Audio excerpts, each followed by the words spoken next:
Breast feeding week അഥവാ മുലയൂട്ടൽ വാരം August 1 മുതൽ ഓഗസ്റ്റ് 7 വരെയാണ് ആചരിക്കുന്നത്. കുഞ്ഞ് ജനിച്ചാൽ എത്രയും വേഗം 1 മണിക്കൂറിനുള്ളിൽ മുലയൂട്ടുക, 6 മാസം വരെ മുലപ്പാൽ മാത്രം നൽകുക, 6 മാസം പ്രായമായാൽ മുലപ്പാലിനോടൊപ്പം ധാന്യങ്ങളും മറ്റ് ആഹാരങ്ങളും നൽകുക, 2 വയസ്സ് വരെ എങ്കിലും മുലപ്പാൽ തുടർന്ന് നൽകുക. ഇതാണ് വിജയകരമായ മുലയൂട്ടലിൻ്റെ പ്രധാന ഘടകങ്ങൾ. ഒരു ജനതയുടെ മുഴുവൻ ആരോഗ്യത്തിനായി നമുക്ക് ചെയ്യാവുന്ന ഏറ്റവും വലിയ നിക്ഷേപമാണ് 2 വയസ്സ് വരെ കുഞ്ഞിനെ മുലയൂട്ടുക എന്നുള്ളത്.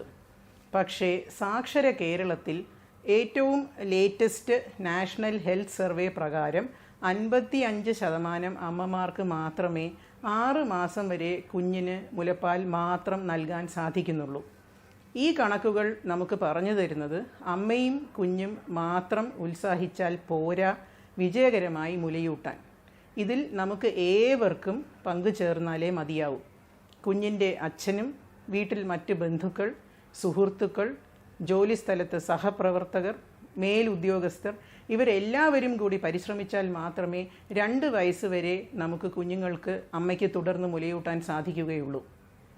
ഈ വർഷത്തെ മുലയൂട്ടൽ വാരത്തിൻ്റെ തീം ആണ് breast feeding A shared responsibility.